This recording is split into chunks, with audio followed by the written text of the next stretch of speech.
All right, let's start up the website.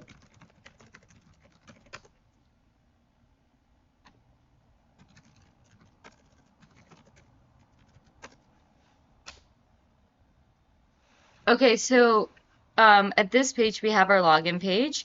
So you can type in your username and your password, but for the purposes of this demo, we are going to show what happens if you don't have an account. So let's suppose we hit register, and then you can create a username, name, email, password. We're going to confirm our password, address, city, zip code, and phone number. And what's really cool about this registration form is that it has certain authentication factors. For example, your password needs to be a certain length, you need to have a valid email, your phone number needs to be 10 digits, and this really enables that all of our users are coming up with valid registration.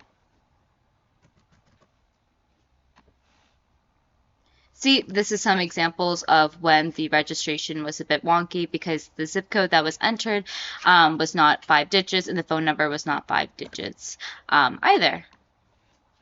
And we also need to include an @ in the email address. So if you were to just put in your username for the email, that does not work as well.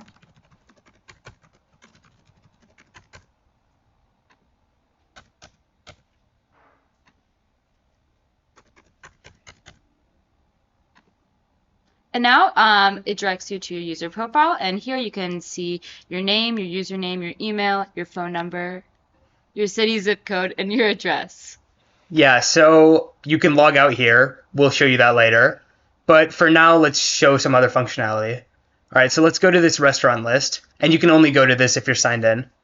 Here we have all the restaurants. Let's click on one, the Varsity Classic. So this is our restaurant detail page where you have a few different options. You can add the Varsity as a favorite. You can see some real reviews from Google Maps, or you can also write your own review if you're logged in. So you can see some of the test reviews that we have here.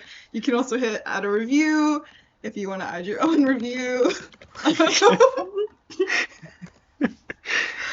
Once you add a review, it'll give you a message that says review adding successfully. If you add a review with like no text or no rating, then it will give you an error message. And you can see that here. And then if you want, you can also go to your user page and see all of your favorites and reviews that you've posted so far. Yeah, here are your reviews. So, all right, let's go and add a restaurant as our favorite. We add this, boom, favorite added successfully. So if we go to the users page, we can see the favorite restaurant here. It'll be a list. You can delete it with the X. So also let's go back to the list. Boom, you can see stars. And even if you like apply a filter, like it'll still remain there. So let's go back here. We can also remove it as our favorite. Favorite removed successfully. We go back to the user page. It's not there anymore. And you can also remove the favorite. Let's just show the functionality of removing the favorite here. Boom, works. Nice. So yeah. Within the restaurant list itself, we have a search bar feature at the top, and that's going to integrate well with our filtering. So you can search for a given restaurant or for a given cuisine. And once you search, yeah, Mexican, you search for that given cuisine. Then after that, you can apply a filter, and it's going to apply that filter just to your given search bar. So that's going to work together, and that's going to allow you to basically conduct a filter on a specified cuisine. And that filter is applied for the ratings as well as the distance. And for the purposes of our website, we have hard-coded the center of Atlanta as the Colk. This can be seen on the map view page, which has a similar functionality. It also has a search bar where you can, again, search by name or cuisine, and you also have a filtering system on the left side. And so, yeah. For all of our pages, we have a nav bar at the top where you can easily navigate between the restaurant list and the map view.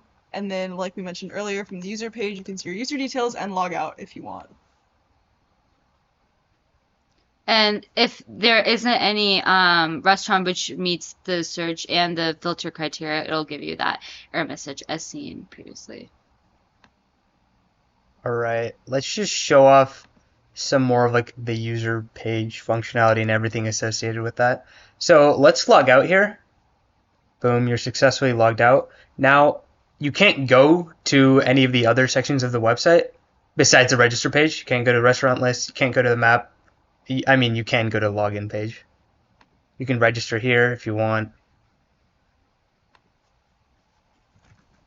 So you can also log in with different accounts. This is one that I made previously. Look at that, all your data is saved. Yeah, and that's our website foodie. Thank you so much for listening.